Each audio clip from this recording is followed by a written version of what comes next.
तो बच्चों देखो, एक अच्छा क्वेश्चन लेके आए हैं। इसका कॉन्सेप्ट सीखना है आपको। देखो क्या कह रहा है, two particles A and be perform SHM, okay, along the same straight line with the same amplitude, same frequency, and the same equilibrium position O. The greatest distance between them is found to be 3a/2। उनके बीच की सबसे ज्यादा distance कितनी है? 3a/2। अच्छा, greatest distance मतलब ऐसा बोल सकते हैं क्या, मैक्सिमम सेपरेशन? बिल्कुल ठीक है, तो मैक्सिमम सेपरेशन है 3a/2। ये बताओ ये होता कब है? मैक्सिमम सेपरेशन मुझे लगता है सबको पता होना चाहिए, तब होता है जब उनकी रिलेटिव वेलोसिटी जीरो होती है। तो v रिलेटिव क्या हो? जीरो। ओके, बहुत बढ़िया। मतलब सेम, मतलब इसका देखो v क्या होता है? v बराबर होता है ओमेगा अंडर रूट ए स्क्वायर माइनस एक्स स्क्वायर। अब देखो दोनों का एम्पलीट्यूड सेम है, ओमेगा दोनों का सेम है। अब रिलेटिव वेलोसिटी जीरो तब होगी जब v सेम होगा। अब v सेम तब होगा जब x सेम होगा। समझ गए ना? मतलब दोनों पार्टिकल सेम डिस्प्लेसमेंट पे हैं। अच्छा, एक बात और बोलिए, उसने बोला है कि मैक्सिमम सेपरेशन जो है ना 3a/2 है, ग्रेटेस्ट डिस्टेंस 3a/2 है। तो ऐसा भी हो सकता होना क्या चाहिए, दोनों पार्टिकल एक लेफ्ट साइड होगा एक राइट साइड होगा, और दोनों एक ही डायरेक्शन में चल रहे होंगे, तभी बी रिलेटिव जीरो होगा। ठीक है, तो एक पार्टिकल राइट में होगा एक पार्टिकल लेफ्ट में होगा, उन दोनों के बीच की टोटल डिस्टेंस कितनी होगी?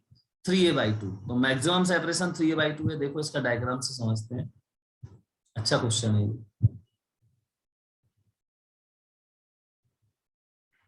देखो भाई, तो एक पार्टिकल, ये मीन पोजीशन है, एक पार्टिकल होना चाहिए यहाँ कहीं, यहाँ कहीं है ना, पार्टिकल ए मान लेते हैं, और दूसरा पार्टिकल यहाँ होना चाहिए, पार्टिकल बी।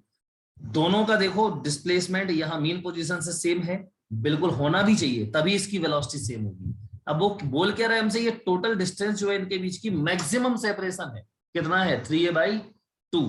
तो चलो भाई कोई बात नहीं है, 3a/2 हो गया, मतलब यहां से ये OB हो गया, OB हो गया 3a/4, और OA हो गया 3a/4। चलो भाई इसका फेजर, इस क्वेश्चन को हम सॉल्व करेंगे फेजर से, बिल्कुल सिंपल तरीके से। देखो सबसे पहले इस बी का फेजर कहाँ होगा?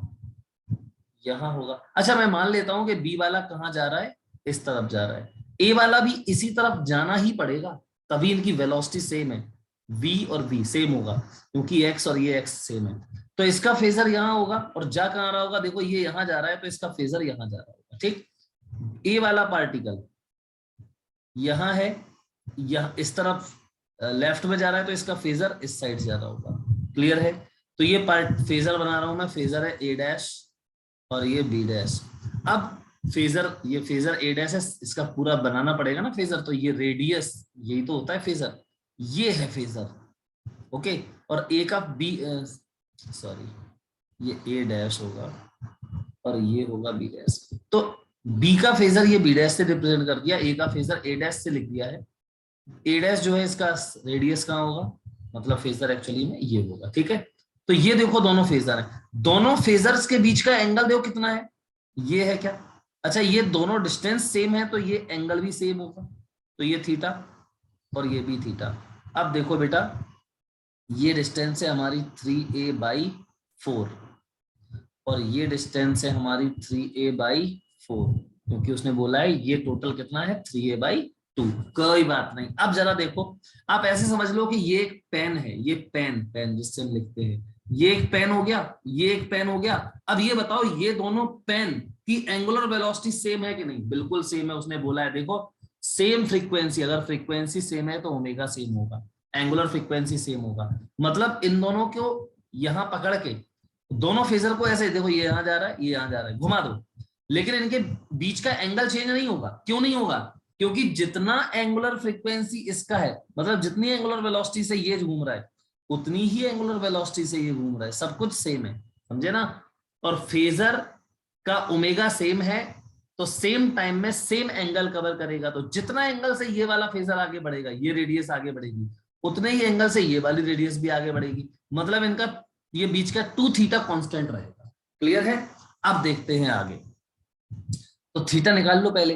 तो थीटा के लिए देखो, ये वाली यहां बना देता हूं मैं इसको, ये वाली डिस्टेंस हमें पता है कितना है 3a/4, ये कितना है, ये तो रेडियस है, एम्पलीट्यूड उसने बोला है ना ए है, तो एम्पलीट्यूड अगर ए है तो ये भी तो एम्पलीट्यूड ही है, रेडियस ए, तो इसमें लगा दो आप साइन लगा दो, तो लगाते हैं साइन थीटा। तो अगर मैं साइन थीटा लगा दूं तो ये आ जाएगा 3a/4 अपॉन ए, 3a/4 अपॉन में ए, तो ये हो गया साइन थीटा कितना 3/4। क्लियर? तो साइन थीटा 3/4 हो गया, तो थीटा बराबर साइन थीटा 3/4 हो गया। एक काम कर लेते हैं, एक ट्राइंगल बना लेते हैं।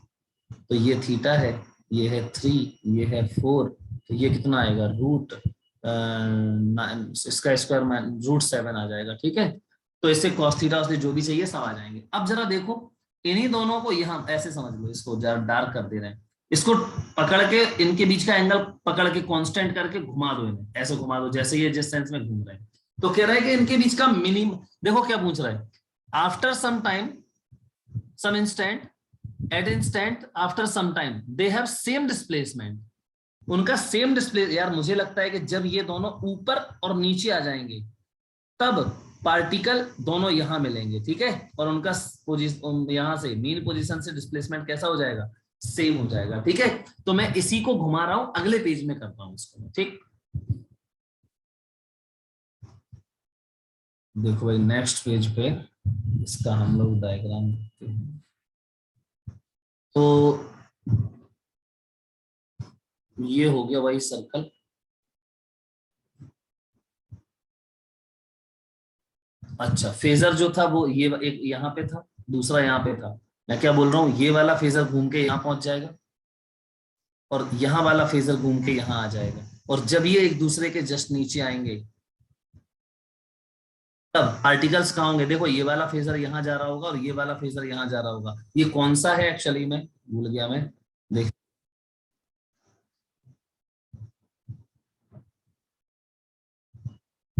ये बी था। ओके, तो अब कोई दिक्कत नहीं है, फिर से देख लेते हैं वहीं पे। ये हमारा फेजर कौन सा है,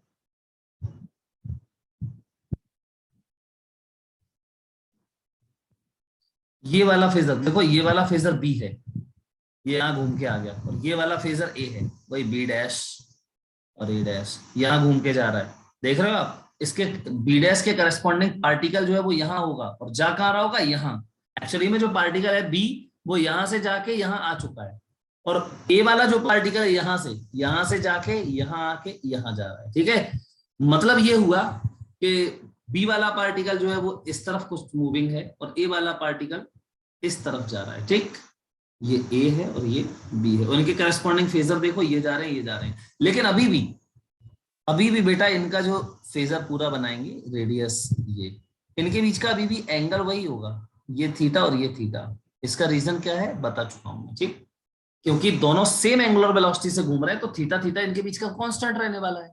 अब देखो ये थीटा मुझे पता है, मुझे निकालना क्या था, मुझे एक्चुअली में ये पूछ रहा था ये डिस्टेंस बताओ, मतलब इनके बीच का दोनों का डिस्प्लेसमेंट बताओ, जब दोनों का डिस्प्लेसमेंट सेम है तो यही चीज तो निकालना है मुझे। मैं इसको मान लेता हूं x, इसको क्या बोल देते हैं, इसको मैं x बोल देता हूं। ठीक है, तो x निकालना है मुझे, और ये क्या है a, ये तो a है ना यार। तो इस ये थीटा पता है मुझे, क्या लगाऊं cos थीटा लगा दूं, base upon hypotenuse.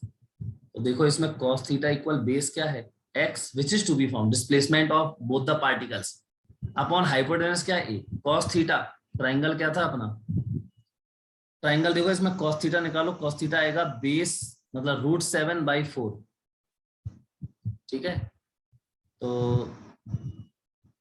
cos theta equal x upon A, और cos थीटा की वैल्यू आएगी √7/4 बराबर x/a।